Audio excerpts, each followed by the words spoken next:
kids. Hello, children. Nice to see you again. So, Krusty, what do you got for us this week? Well, I'm glad you asked because I was up all night again writing another poem. Oh, we love your poems, Krusty. So, what you got for us? All right, ready? I'm ready. Ready? I'm ready, Krusty. All right, so it's about Mary again. I like Mary poems.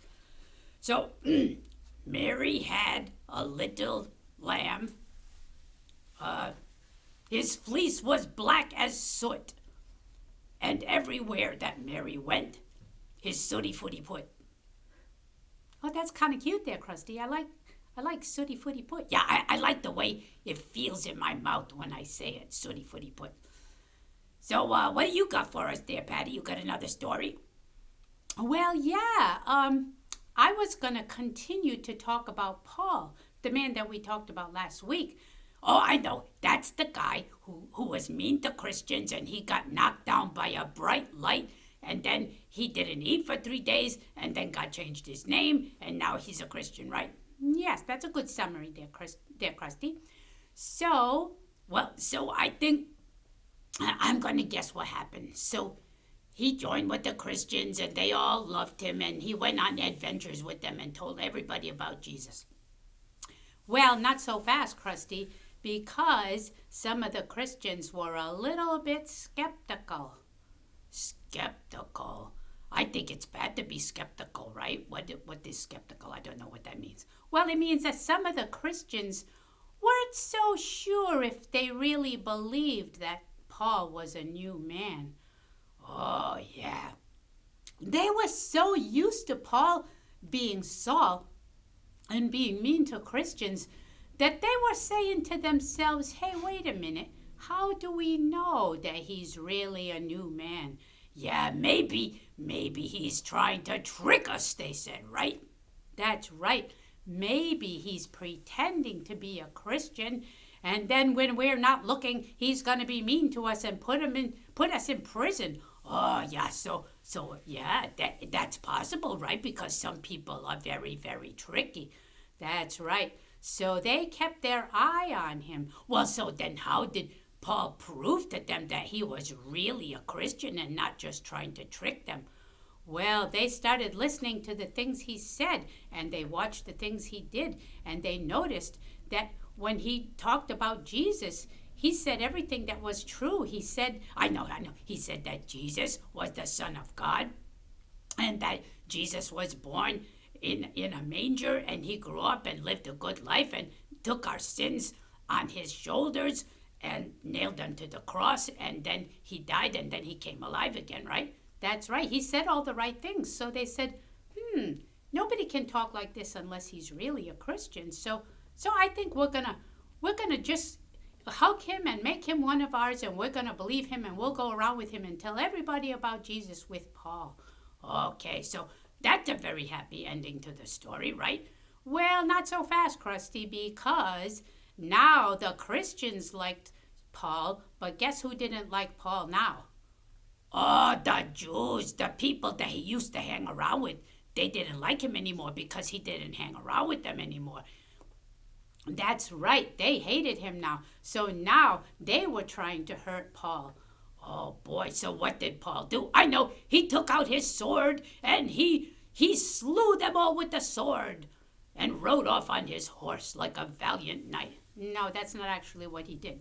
So Paul's friends said, hey, we got an idea. We heard that your old friends are trying to kill you. Kill him. So we have an idea to get you away from here to a safe place. What was their idea? So I got a question for you, Krusty, before I tell you. Krusty? Yes?